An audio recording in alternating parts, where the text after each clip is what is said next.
Hannah Parry. Oh, I so enjoyed the conversation with Hannah. She's a fiction writer, and we just talk about some of the processes. Yeah, I open up with I'm always fascinated with the blank page. You can ask any artist this, or whether it's a blank canvas, whatever it may be, whatever their form is, but how does one get past the blank page?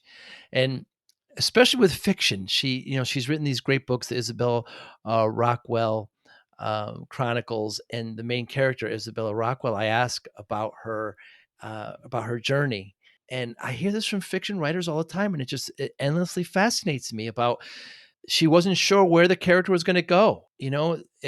She was writing and writing, writing, and it was writing itself. I have nothing to liken this to. It's always fascinating to me. We talk about the publishing industry itself. Is it fair to writers? I wonder what your answer would be. Um, you know, Dealing with rejection. She has this great story about an agent and how she was rejected in the gynecologist's office. Just wonderful conversation with Hannah. She's just such a delight, and her view on discipline, right? Routine. She describes herself as, you know, day daydreaming, nail biting, and fiddling. It's the life of the author trying to get each page, or excuse me, each word out. But it's a great conversation with Hannah. She's wonderfully inviting and very smart, and has a wonderful glow. I love talking to authors. It's just I appreciate them so much. Thanks for your time. Hi, I'm Joey Pinz. People ask me, how did I lose 130 pounds? The quick answer is always discipline. I started my business, wasn't paying attention to my health, was eating too much, drinking too much sweets. My daughter was born. Next thing I know, I'm pre-diabetic, I have hypertension. I knew something had to change. Discipline. I, like many of you, have faced many challenges in your career, in your family, in your life, in your faith. How did you attack them? How did you approach them? How did you solve them, hopefully? It all had to have some degree of discipline. I'm also asked, how did you found and start a tech business? And it lasted over 25 years. Discipline. I was committed to it, enjoyed technology, didn't enjoy some aspects of it, but knew it was necessary. Discipline. Our podcast mission: how do we use discipline to better ourselves and society? Join me, please, as I talk to interesting people and discuss how they use discipline in their family, and their passion, and their careers, and how it helped them. Our podcast vision: growth through learning from others. Joey Pinz Discipline Conversations. It'll be light and serious. Join us, please. Thank you for consideration. I am very, very excited to speak to you, Hannah Parry. Thank you so much for your time. How should a writer treat the blank page?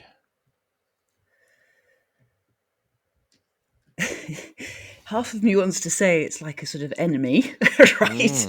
But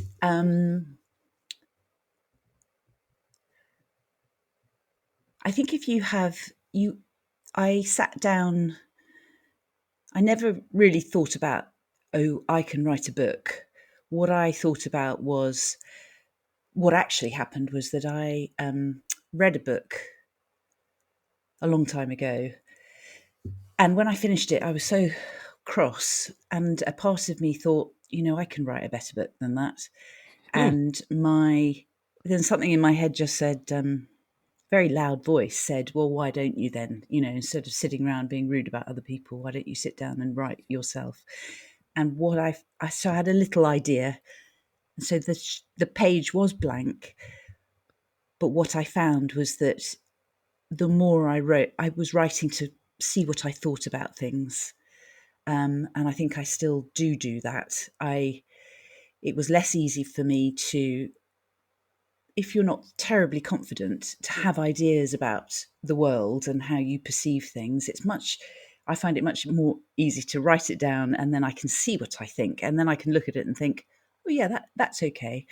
And the story is the sort of background of me picking apart what I think about things. I think that's how it works. Hmm. So that's how I see the blank page. But for actually producing words on a page, it's discipline. It's your podcast. It is okay. I've got to write 1,000 words every morning, and I've got to do that 5 days a week. So at the end of the week, I've got 5,000 words. At the end of the month, I've got 20,000 words.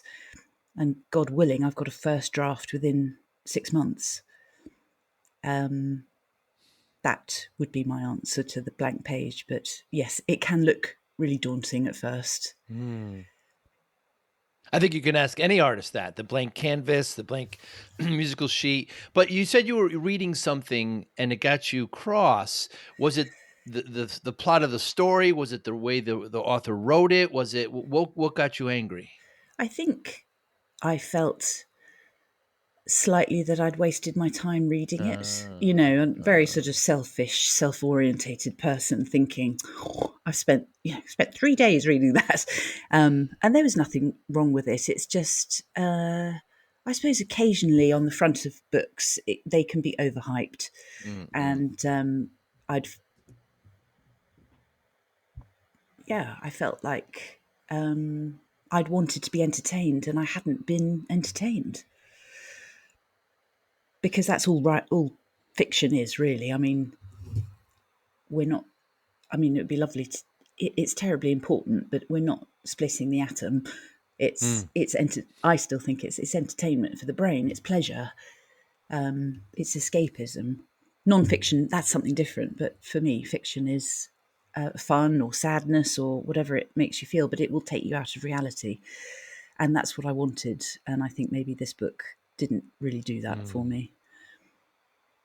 I happened to go in a bookstore this last weekend, which unfortunately in the States are getting less and less. But Mm. you have no choice but to judge a book by its cover. I mean, if I haven't heard of the author or I hadn't been recommended it, the only thing you have to go by is the cover, and that's good and bad, I guess. But it seems like you kind of got, I don't know, I'll use the word suckered, but you got taken by this cover and you were disappointed. Yes, exactly. But that was probably a very minor thing because I had probably been ticking around in the background of I'm going to write, I'm going to write, I'm going to write, and I then this was say. the sort of straw that broke the camel's back. But yeah, it is difficult to. I think the covers are so Mm, important, and especially in a but in a store itself where they put those books. In this country, we have a kind of what they call a 2 for 1 table. So when you walk in the door, you can buy 2 for 1, and you'd sort of think that that would be awful to be on the 2 for 1 table, but it's not. Oh my god, huh. it's like we all dream about being on the 2 for 1 table, just so that your book gets seen and people don't have to, because they don't see the covers when they're on the shelves. You know, they're all looking at the spines, and being self-published, I think I know a bit more about the art of a cover than maybe if you're traditionally published. You get lovely,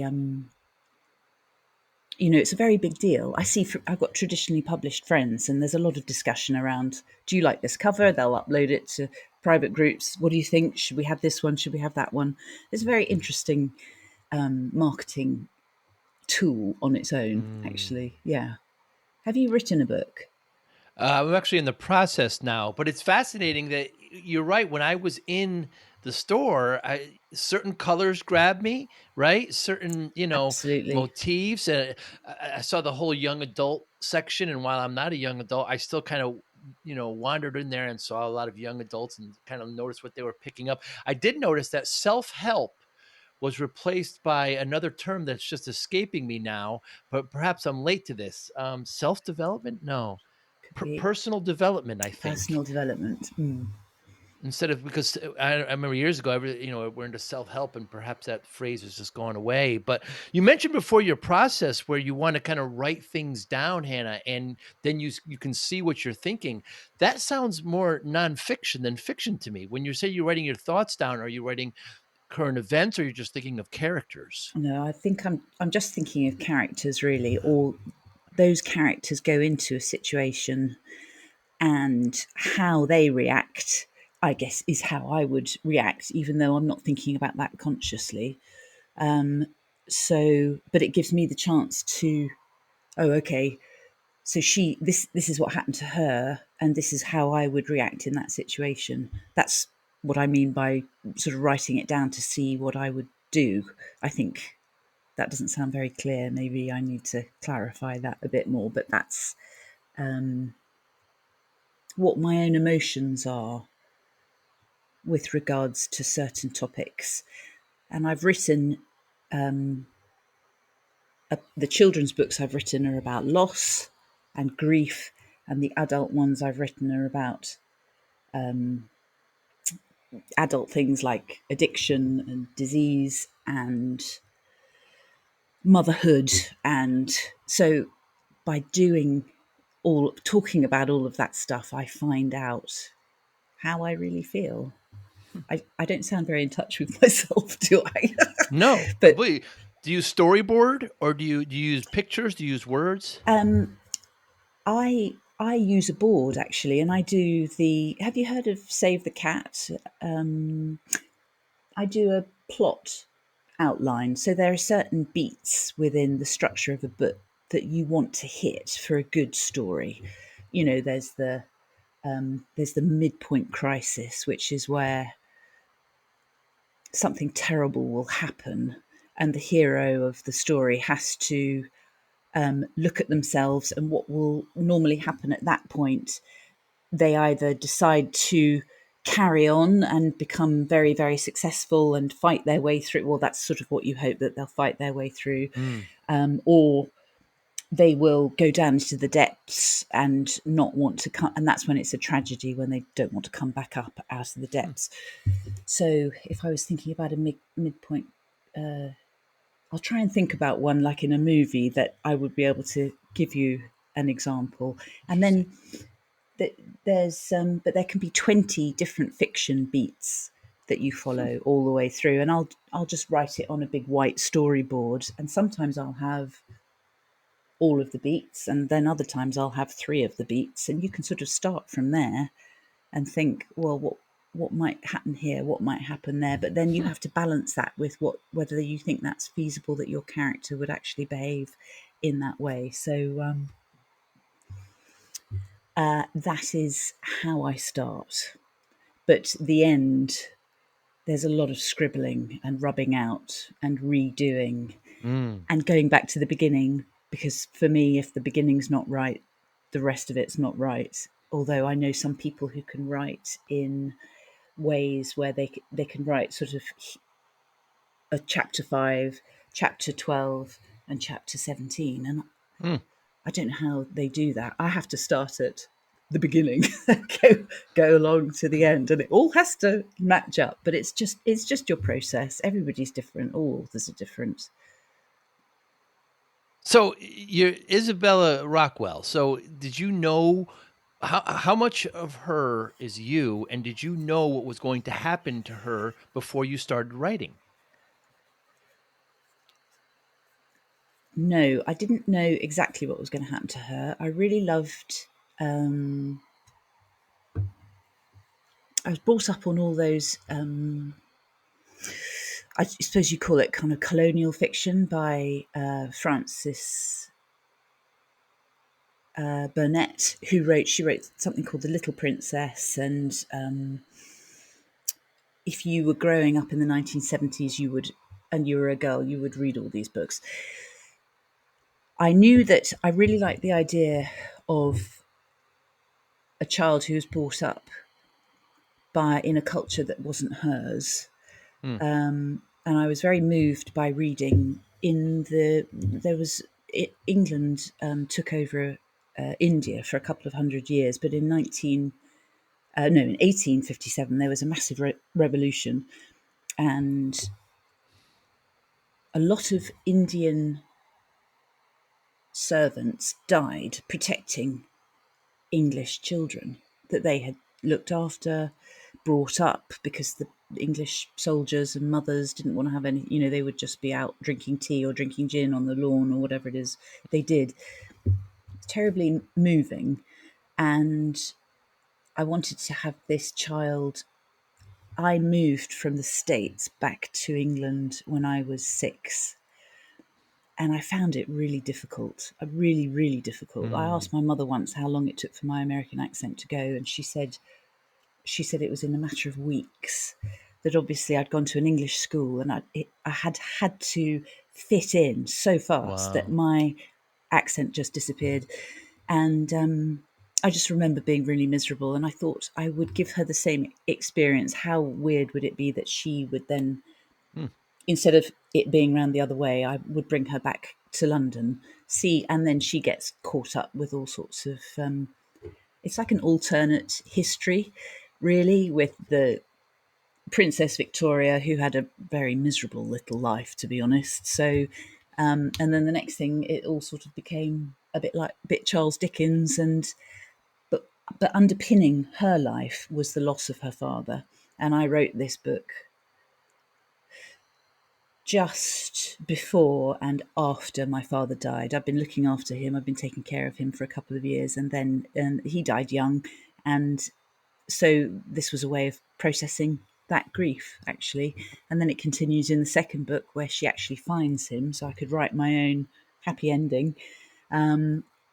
And the third one I'm just about to start writing, but I've had a break from those. So you mentioned you have these. I use the term mind map, where you said you have these points, these plots with the character, and so you had somewhat of an outline of what's going to happen to Isabella, but I hear from fiction writers that they start to write and it goes into a direction that they're not even control of what's happening, and it goes into another direction where you have to kind of redo your plan. Does this happen? Please tell me what that's like. I don't have any relationship as to how I can't I have nothing in common I can relate that to. It's what do you like doing creatively? What do you do? Do you like My do passions you are golf. I like to play guitar. also music? Sure. So I guess if you were playing a piece of music that you know really well, or a guitar riff that's well known that you've practiced a million times, and then your brain suddenly went, well, hang on a sec, what about if we just put this note in here Hmm. and we Hmm. go up this register here? What would that sound like? And Huh. maybe I'll try it. And then you go with it, and it turns out that possibly you might even think that that was better than what you had, Hmm. I'm not, done before. Does that make sense? So Hmm. that would be the characters. They become so real that they take on a life of their own, and they'll Hmm. start acting, walking, talking, and behaving. It's almost as if the behavior, I think it's a subconscious thing. Your subconscious has worked out what it wants the character to do, Wow. but your front conscious isn't aware of that. So the subconscious slides it in, and the next thing you know, they're playing hockey instead of cleaning the floor, or and you think, Huh. but I know enough now to go with it. I think that is, and that's called trusting the process. Trust the process. Yeah, Yeah. trust the process. Do you hear her? Does she talk to you and say, "Oh, I wouldn't do that," or "I would do that"? Is there a dialogue?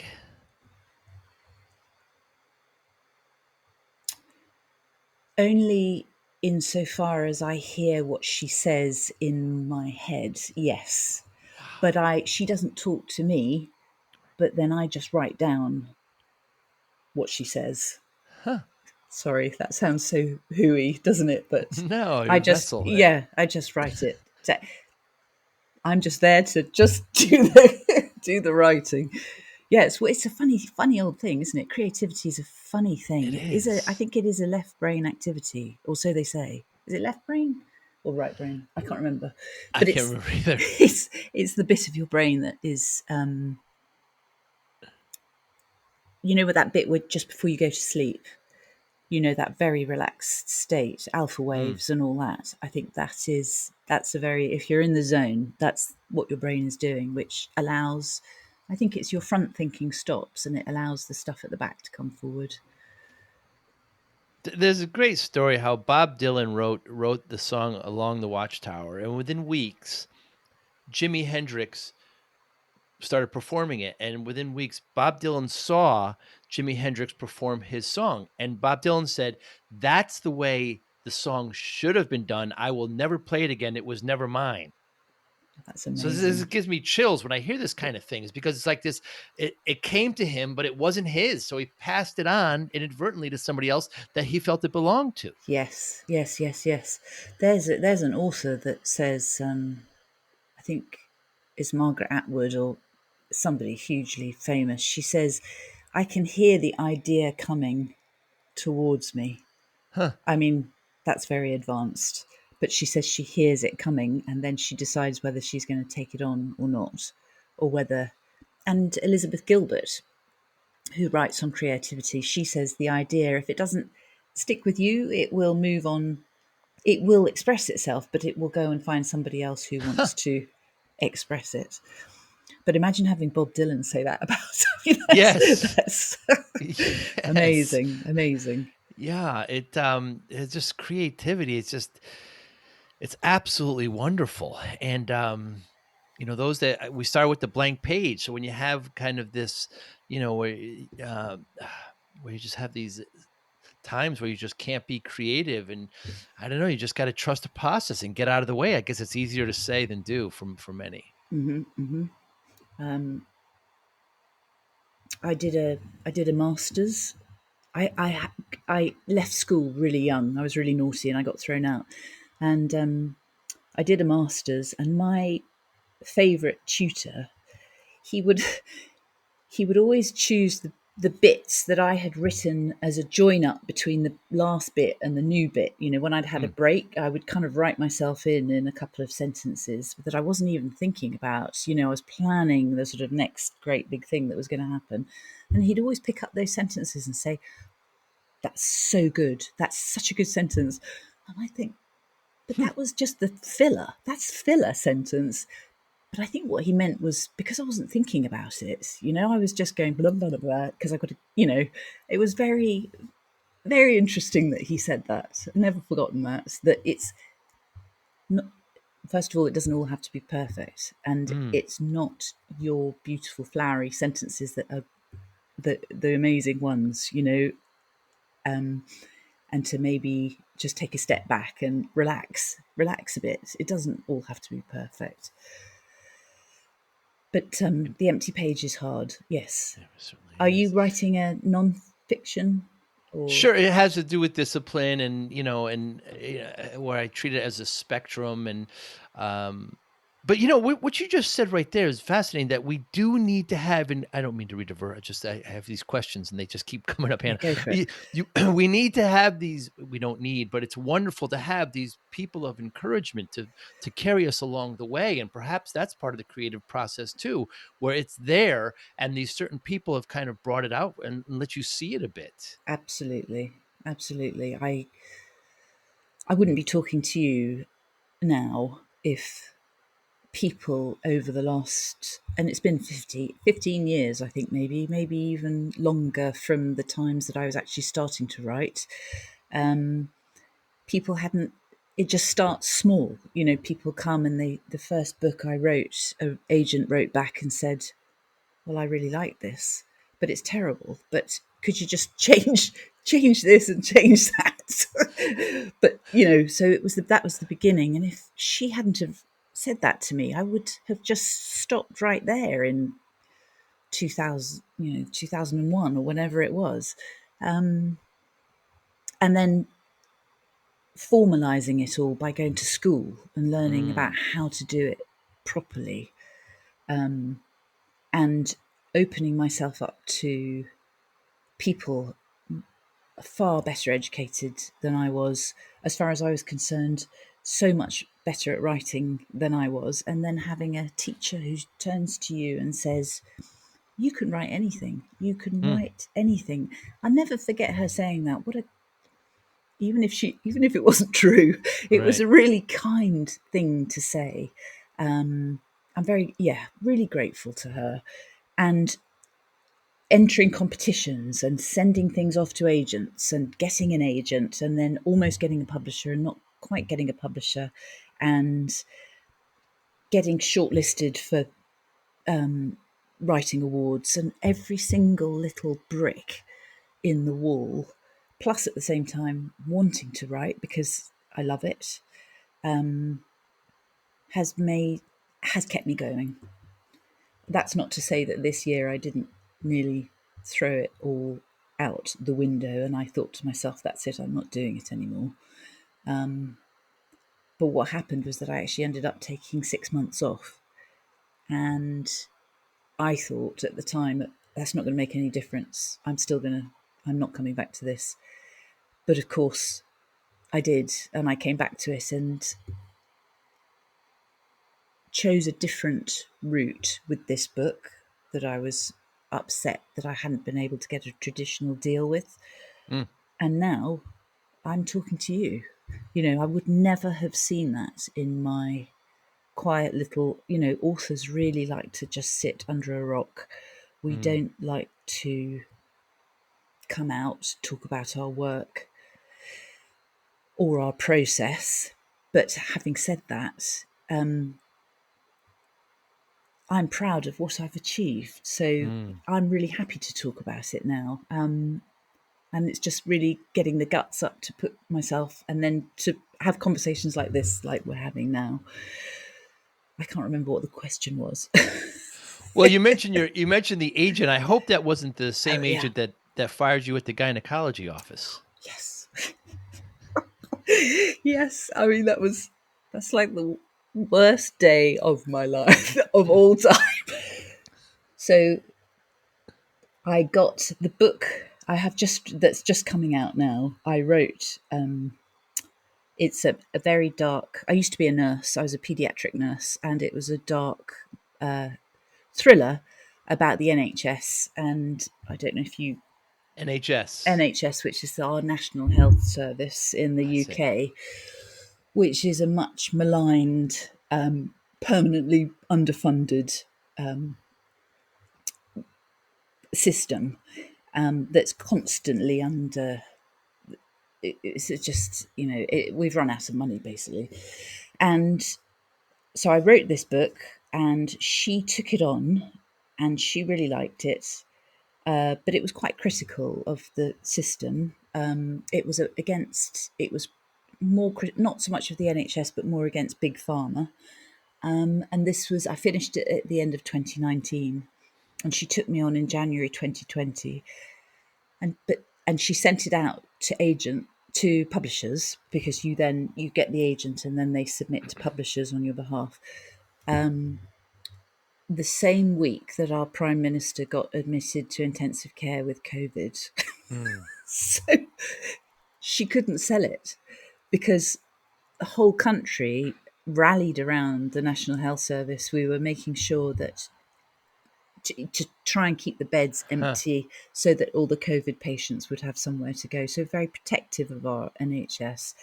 And of course, all the publishers took one look at this and thought, this is way too dark. This is deep, just the beginning of lockdown, and nobody knew what was happening, and nobody Timing. wanted to read a book about big pharma and people dying and death and disease. And I don't blame them. So it was the following November. She'd said, let's shelve that, write me something else. So I wrote 20,000 words of the next book, and I sent them to her.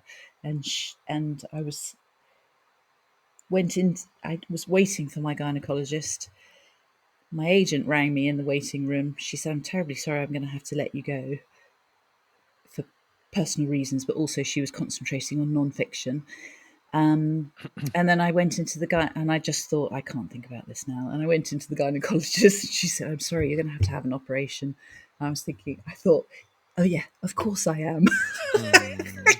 And she said, you're going to have it next week. So in the middle of deep lockdown, it was just so depressing, having an operation, and fired by my agent. And so that was, it took about Not a 3 good months. day. Not a good day. About 3 months to get over that. But that's life, isn't it? Yeah. Is the publishing industry fair to authors? No, because, and that's why self-publishing is such a big thing because the royalties are so much higher Mm, if you self-publish. But with traditional publishing, what you get is kudos, first of all. You also don't, although I think that's changed now, is the social media side of things, the pushing of the book yourself. Authors are encouraged to do that, but it's not a deal breaker if they don't have 5,000 followers on Instagram, because the world has changed. So traditional publishers will do that for you, whereas self-publishing, you have to work really hard on the social side yourself. But from what I've seen, self-publishing just gives you so much more control over your career. mm, And with traditional publishing, because you publish one book, doesn't necessarily mean you're going to get a deal for your next book. So mm, although I would chop my right arm off for a traditional publishing deal, I can see how now, having watched friends go through it, I can see that it can go quite wrong sometimes and be very upsetting, actually, and stop people's creativity because they feel they have to write for the market, which I think is a really mm, difficult thing to do. They have to stay within the parameters that are set for, crime writers, or for, imagine if you're a crime mm. writer and you suddenly want to write psychological thriller, but your audience, the publishers will say, but your audience is for crime. So no, you can't, we've built you an audience that are expecting another crime novel for you. So go and write a crime novel. You In that, mentioned before yeah, sorry. Yeah, you mentioned before that an agent said that they liked your your manuscript, but then changed the things. I mean, there's got to oh be yeah, a clash there. I mean, yeah, so they're obviously in the business of that. Prince has a great quote where somebody asked him, how's the record business, and he said, "I'm not in the record business. I'm in the music business." mm, Right. So there's a big difference there, right? So the artist, the author wants to write a great story. The publisher wants to sell books, so there's obviously going to be clashes there. I mean, how do you get over that? mm. I think it gets ugly. Yeah. I think it gets ugly. I think the work that goes on between the agent and an author initially, in order to try and get the deal with the publisher, is probably manageable because the agent will be working on a script that is Mm, probably not perfectly formed yet, so they can work together, and the author will have that vision. They will probably work together with a vision, and that will go to the publisher. But the publisher will probably come back with their own changes, and I think those do get done, and I think that is all okay up to a point. But then I think it's more happens with books 2 and 3 and 4 and 5, that mm, then starting, that's when the problems start to come, because you might have fantastic ideas for 3 books in the crime genre, but you really don't have, you have another fantastic idea, but it's for a children's book. And mm, so I mean, I can think of, I don't know, I think I've seen people's mental health suffer mm. because probably writers aren't the most robust um, you Lot. Yeah. group of people in the world, but if they've had a certain amount of success and feel that they can no longer sort of express themselves in the way that they would like to, then they found that really difficult. But So it's about the bottom line, isn't it, with the for publishing them, house? yeah, I guess you could say the same thing in music. You could say the same thing in many art forms. But has this process, has the monetization, kept us from really great writers? It must have at some point. I think it probably has. I couldn't tell you who. There's a Mm, there's a great movement now to support self-published writers, and there are many self-published writers who have been picked up by traditional publishers after they've been successful Uh, self-publishing. So I think the great writers do rise to the top, um, but that could take 10 years, and who mm, knows what could have happened beforehand or within that time. Yeah, it's. I had an author friend who she's the. I hope she doesn't mind my saying this. She's the huge in America, big big author, and she came to the UK for a television appearance, and the company that published her are also huge, and I was picking her up for dinner. I thought for sure I'd be going to collect her from the Savoy, but she was, I won't say where, but she was in a 3-star hotel, mm, tucked up in it was an okay part of town. It was all right. It wasn't anything special. hmm, It didn't even have a hairdryer in the hotel room, and they were expecting her to go on television. And a part of me felt, you know what, this lady has made so much money for you guys. Would you not, for a second, think about maybe putting her in a I know I shouldn't, 4-star hotel? You know, mm, mm, what do you see her as? I mean, this is a person, this is an author.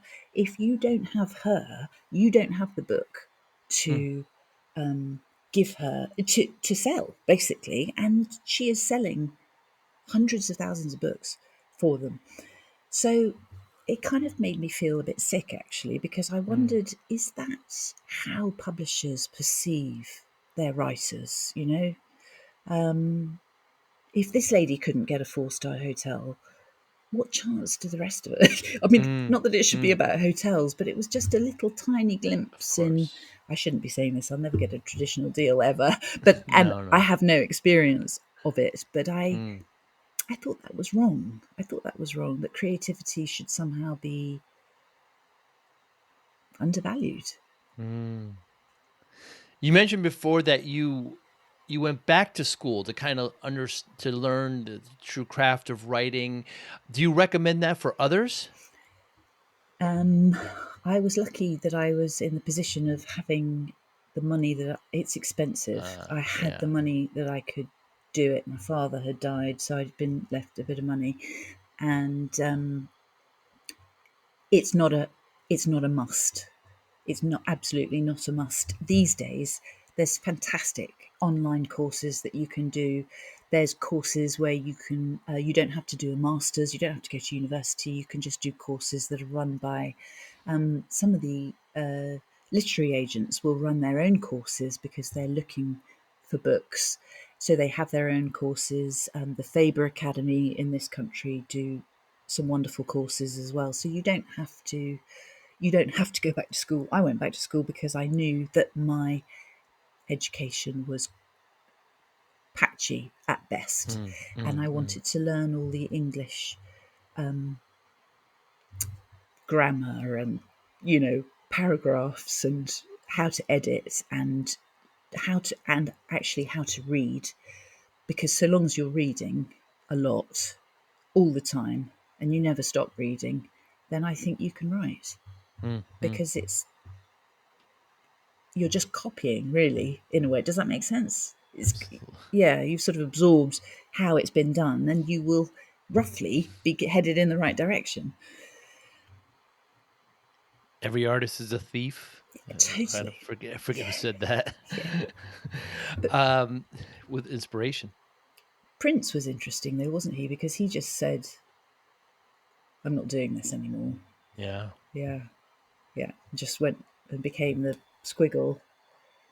Yeah, Yes, changed his yeah, name, changed his yeah, name. record company, yeah, then he eventually went back, and yeah, Bruce Springsteen did something very Oh, similar, did he?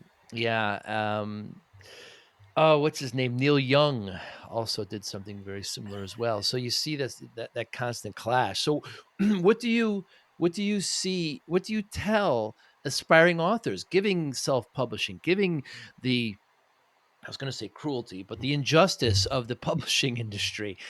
What do you say to inspiring authors? You just, I suppose you have to know why you write.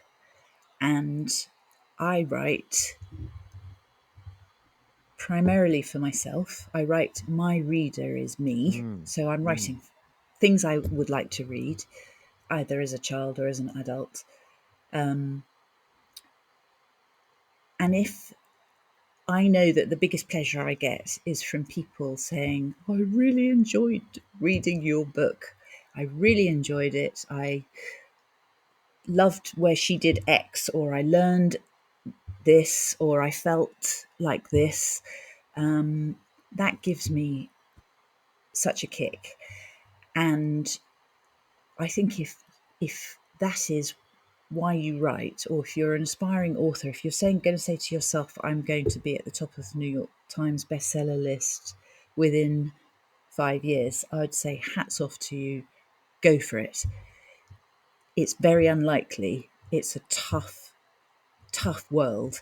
But at the same time, you have to start somewhere. And there now, these days, there's a million different ways of getting your writing out there. And if you want to write and you read like a maniac, go for it.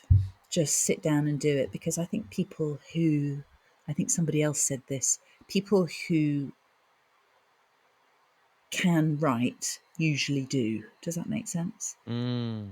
If you can do it, quite often it will just come out. You'll Hmm, be, hmm. scribbling away without really realizing what you're doing. So, yeah, I go like for it. I like what you said there about the reader, Hannah. So Quentin Tarantino has a great quote. I'm sure I'm messing it up, but he creates movies for himself, and then others can come watch if they want. Mm. So you just said, like, where do you put the reader when you write? I mean, are you constantly thinking, is the reader going to enjoy this? Do I have to move this along? You said you write for yourself, but does the reader come into how often or do they come into play at all? Yeah, the reader comes more into play with the children's books because I have to keep it accessible for children. I have to keep it under control. I have to make sure that my writing is, there's fantastic software that just will tell you the grade age that you're writing for. So I'm always making sure that I'm keeping it around grade 7. Hmm. But in every other aspect, I am my 12-year-old self. So it's got a lot of horses, dogs, adventures, and poison. But for Hmm. my adult self, there's also a surprising amount of poison as well. But it's much more, you know, pacing. You're absolutely right. The pacing is important. If I'm reading what I've written and I'm bored, my reader's going to be Ha. bored. So it's not so much I am my reader when I'm writing adult fiction. Am I interested in this? Am I enjoying this? Yes, I am, or no, I'm not. In which case, you better change it. So I'm probably not a brilliant read for men, although I have had Hmm. some male friends have read they like the children's books, interestingly, because they're very sort of military, and so, but I think they would like the adult books less because I'm writing from a female orientated point of view. Yeah. Hmm. It's an interesting point, Hannah, because I remember when, of course, when J.K. Rowling, came out, the Harry Potter books. I mean, it was a big push to not have it be known that she was female, That and she was, that's why yeah. it's the J.K. Rowling, and Yeah. I think it was more here in the States. I'm not sure because once that they were afraid that if the readers found out it was a woman writing these books that have just sold, I don't know, close to the Bible or whatever, second to the Bible, whatever the number is, that's a very interesting justification there. Why is that? So you say that you actually think that women will enjoy your books more than men. I try to explain that to me. Um, I know that with J.K. Rowling, and it's interesting, so many authors now, so my adult fiction, I come under H.P. Parry. I won't be Hannah Parry, I'll be H.P. Huh. Parry. And Huh. so many authors now just put their initials because we're probably just idolizing J.K. Rowling, but also because it doesn't give you an idea of the sex.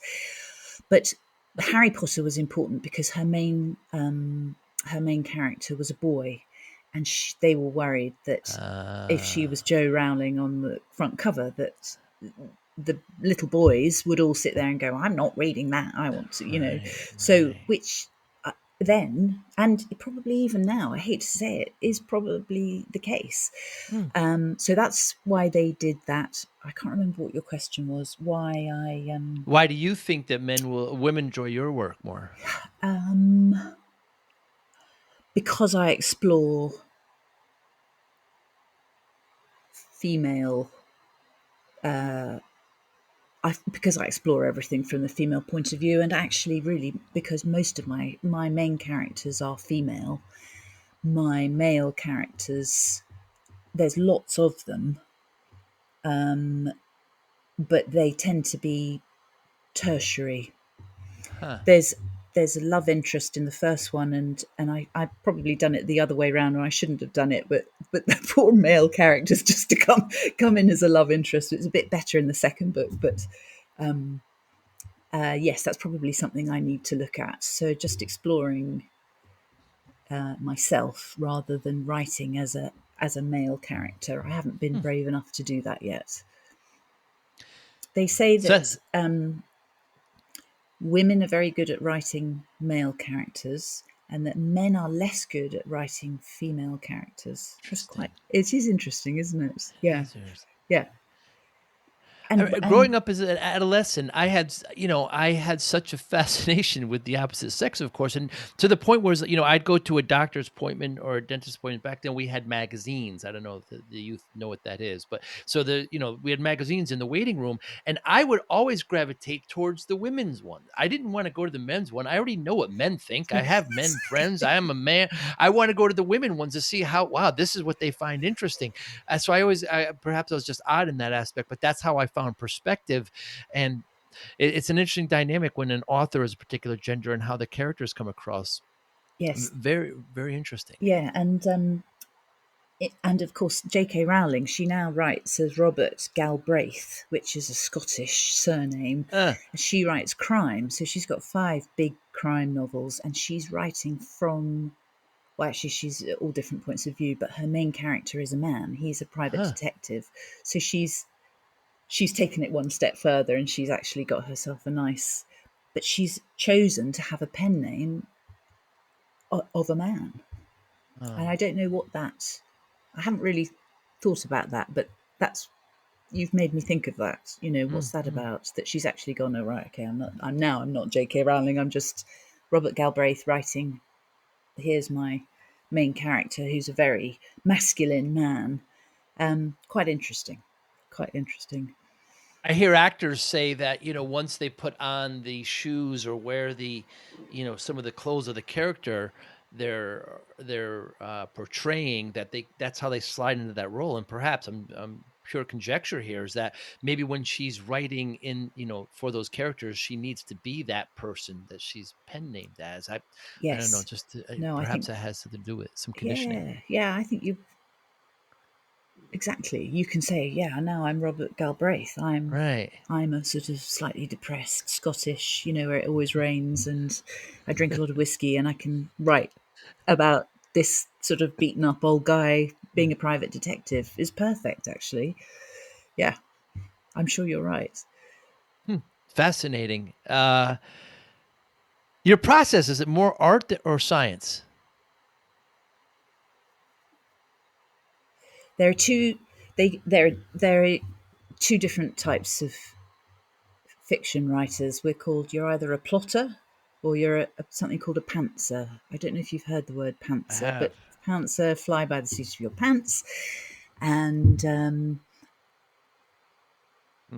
I try really, really, really hard to be a plotter, but at heart, I am a pantser. Huh. Yeah, I try. I really try. I look at people, on social media, and they've got a whole wall full of post-it notes and lines and bits of string leading everywhere and photographs, and I admire that so much. I'm not like that. I use Scrivener, which is a word processing program, a script and fiction program where you can actually have a kind of bulletin board on your Hmm. screen, and that's I use that, and I can move things around quite easily. But actually, I have to say, I do a lot of this. Hmm. Just God notes. forbid. Yeah. Uh, I do the Yes. same thing. Do you? Yeah, well, right as we talk right now, I mean, I just write. I just write things down and um That just to makes me kind of feel better. remember. Yeah, it's the way I work. I have to constantly be writing, and I like grid paper just because I can kind of, you know. So it's Well, interesting. So plotter is more science than pantser would be more art. Is that what you're saying? yes, exactly. Uh, Sorry, I should uh, have said that. Yeah, that's absolutely yeah, right. Yeah. because you're a plotter, you're scientifically mapping things out, and this is the direction it's going to go, and it's Yeah. fascinating the process. Um, Agatha Christie. Have you heard of Agatha Christie? Of course. She was very, very good at maths. So, and she was a plotter, obviously, and she had a process whereby she wrote from what we would call she wrote from the outside in. Mm. So her characters were not terribly well formed, but her plot, so on the outside of the plot, Huh. was amazing. And that's why I can never solve Agatha Christie stories ever. I have no I could because I'm trying to go by would that character do that, and it, she hasn't written it like that. She's done something completely different. I write from the inside. I start with my character and I Hmm. write my way out, and then does my character will then behave in a certain way because the character came first. Whereas Agatha Christie, I mean, I should probably write like might Mm. be more successful if I did it like her, but that is one of the reasons she is so successful, because she has a way of doing it, because we all want to work out the puzzle, don't we? And it's so difficult with how she writes. I'm sure she was left-handed. That's my other Ah. theory, but I haven't looked that up, so don't Yeah. quote me on that. Is artificial intelligence, will that help authors or hurt? It's going so difficult, isn't it? It's going to hurt. I think it's going to hurt because a lot of fiction writers are jobbing writers. So they are working for newspapers, magazines, content creators, Huh. and AI is going to take those jobs away from them. Interesting. Although I know you need somebody to instruct AI as to what to write, and then you need to have a good look at it afterwards. I don't see how it cannot hurt, because it is just. I've got a thing at the moment. I'm trying to move 6,000 words from the present tense into the past tense. I can go to Hmm. ChatGPT and I Hmm. can just run it through ChatGPT, and Yeah. out it comes the other end. I'm not high-minded enough to say, "Oh no, I'll do it myself," And if I'm doing that, of course, and I'm supposed to not be doing that, but I am doing it. I'm checking it afterwards, but I just think it's very going to be really difficult not to use it, because it's so amazing. Actually, Mm. do you use it? Have you? You must. You have a technical company, don't you? You guys Yeah, I must do. use it Yeah. all the time. I use it all the time. Yeah. Yeah. Yeah. Um, to craft, yeah, sometimes to craft emails, I give it certain points. I mean, I'm a much better as I get older, I find that I'm much better editor than I am writer. Yeah. So, it's I can kind of get my points down and get it there, but it's business writing. It's got to be very compelling and persuasive, and it's very different from writing. I wonder how. Yeah, AI. I was going to, when I did research to do when I was writing my book, I got some of the conversations that I had, and I said, how does this person view discipline or have these? So instead of hiring somebody to do research, I just put the transcript in and let the AI do. So it does simplify things, but it will take some of that work away. You're right. Yeah. Um, it's never going to give you any original content. That's I for think sure. you're going to. always be the source of the Yes. original content, but Yes. there's so much you can do with it. It was kind of exciting to run my stuff through it and see Mm. how it looked, and that suddenly all the dialogue had disappeared because I changed it from I can't remember from first person to third person or something like that. Say. It was just a very very interesting process. But it's not going to write books for us. Although I know I've seen that there are people who Google the highest what people are looking for on Amazon, so they find the keywords of what people are searching for. So maybe how to make your lawn, your grass greener in the summer, and then they instruct the AI to write a kind of novella about how to make your grass greener, and then they upload it to Amazon and they sell 5,000 Huh. copies, and they're making money. So, Very interesting. but that's not going to be on my bedside table. No. Hmm. So I started my tech firm back in the 90s, and Hannah, I was working way too much. I'm sure, the sleepless nights when you're writing, and, I wasn't paying attention to my health. Got myself up to about 340 I pounds. saw that. Yeah, Yeah, yeah, absolutely horrible. And so the doctor said that I wasn't going to see my daughter graduate unless I lost the weight. My daughter had just been born. So I lost about 130 pounds I think that's in about amazing. 6, 7 months. Yeah. And I Amazing. kept it off. And so people always ask me how I did it. Like there's some kind of quick shortcut. And I always say discipline. I just got focused and disciplined. How does discipline play a role in your life, Hannah Perry?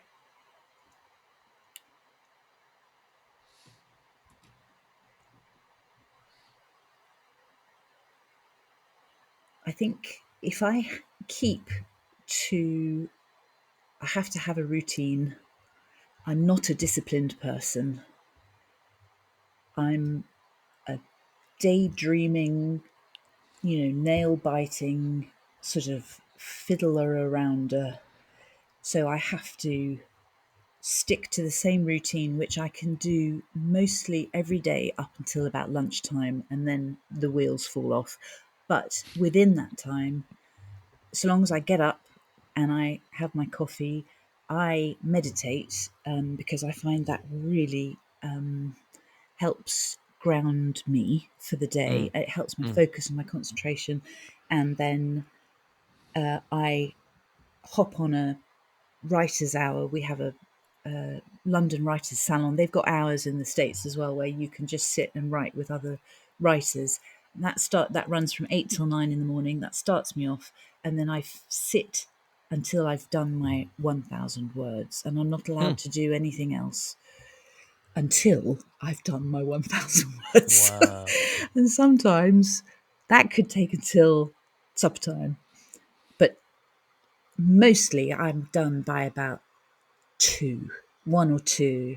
So it's a good 8 till 12 one every morning. And that's my discipline. I don't have any other discipline really. I wish I did.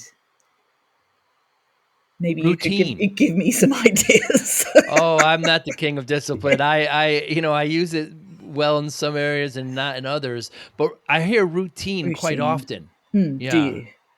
Yeah, I hear it from you, and routine is sometimes I get, discipline is very militant, structured, and I don't really that's there's no wrong answer, is there, Hannah? But routine is certainly a synonym that I hear very often. And when you fall into that routine, you meditate.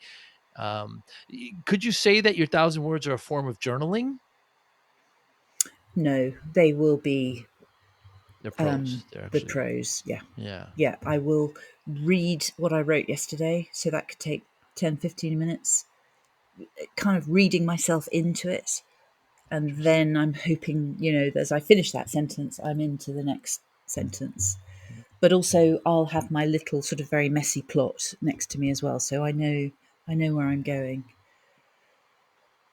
roughly.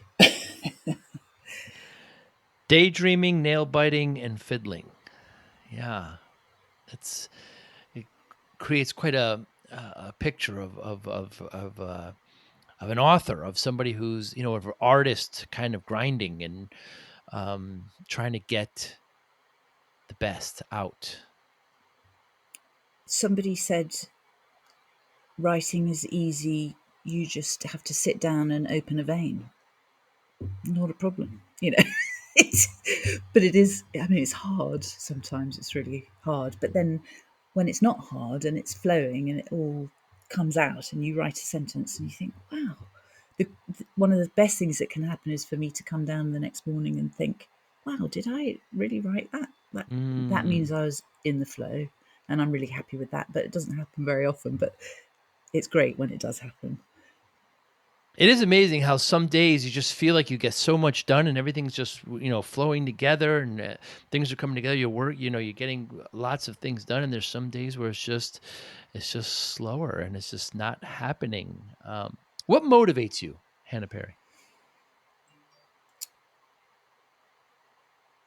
Being able to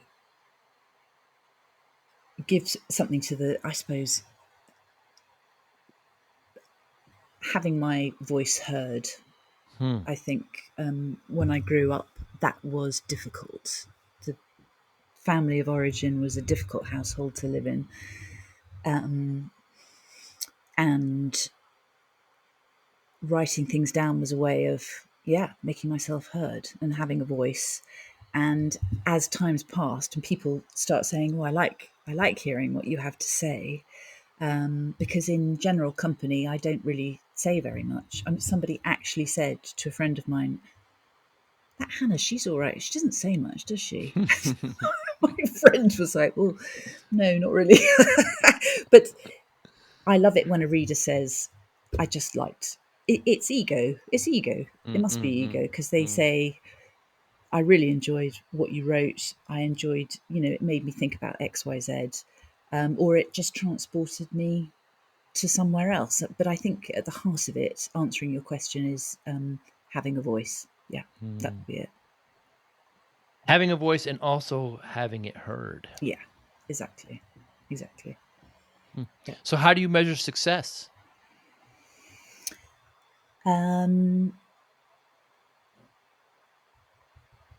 I thought you were going to ask me this.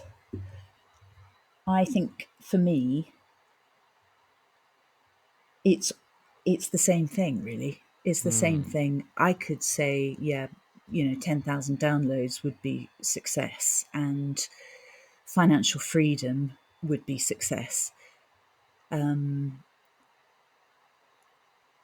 But success is people keeping buying the books mm, and writing nice things, or writing horrible things, or provoking some kind of reaction, and being free to write. So many people aren't free to write. Are they? I'm free to write what I want, and I'm really grateful for that. I think my life, although it is just rejection, as far as this last book, 100 rejections I'm on at the moment, but I I still think it's success because I finished it. I finished it. I've sent it out there, and I know what I'm going to do with it, and I'm content with that. mm, Yeah. mm. Well, I love what you're doing. I love it. I know others are, and it's worth it. We appreciate your grinding like that, and your fiddling, and your nail biting, and your Under a uh, rock. yes. Anybody listening, how can we get in touch with you, Hannah? I've got a website, and it's HPP Parry. hpparry.com, Yep. and there's a form on there. There's bits of writing on there that's all going to be uploaded. You can email me. I'll send you some free books. I'm really happy to do all of that. If I really don't mind at all. I just think the more I get my writing out there, that's kind of where I'm at the moment. If I was world famous, maybe they don't do that, but I don't care. I just want people to read my stuff. That's it. HP Parry, Parry. Parry. Yeah, You're that's it. Yeah, not yeah, Not and you're Perry. on Yeah, you're right, it's Parry, Parry. Yeah, Parry, yeah. yeah. You're on Goodreads, of course, you're on Amazon, Instagram, Black Cat Parry. Black Cat Parry. Yeah, There's some story there. Do you have a black cat? I did had. He died actually. I Oh. know. I'm really sorry. No, George the cat. He died. I see. Oh, Yes, and so yeah, that was it. Instagram, and I'm on TikTok, but I haven't. I'm Hannah Parry 236 on TikTok, but I haven't uploaded anything yet because it's a bit of a new world, so I'm just it getting is. used to it. It is. Yeah. Well, I thank you so much for your time, Hannah. I hope if I'm in the area, perhaps your partner and I and whoever I'm with, we can get together, have some tea, and have a Oh laugh. yeah, definitely. Are you coming over? That would be so nice. I think I'm planning on it in the new year. I'll let you know. Oh, fantastic. Yeah, do email me. Absolutely. That'd be really nice. Hannah, thank you so much for your time. Enjoy the rest of your day, and I look forward to seeing what comes next. Thanks, Joe. It's so kind of you to have me on. I really appreciate it. I really enjoyed it. Thanks. You be well. Okay. Bye. Thank you for listening and/or viewing Joey Pinz Discipline Conversations. Please share this episode with one or two of your friends who you think may benefit from the episode. Our website, www.joeypins.com. There you'll find lots of resources and you could join our mailing list. Please follow us on all our social media, Instagram, Twitter, and Facebook. Podcast information, the video version of our podcast is on YouTube. Please subscribe. Audio is on all major podcasting platforms. Please follow them. And if you like it, please consider giving 5-star rating. Would really appreciate that. Would you like to financially support the podcast? You can go to our Patreon site. Consider $5, $10, or $20 a month. There's all kind of plans that we have there. There's like a one-time payment. What is this podcast episode worth to you? $25, $50, $100, $500, $1,000, $5,000. You be the judge. You can go to our PayPal account to do that as well. Thank you again for listening or watching Joey Pinz Discipline Conversations.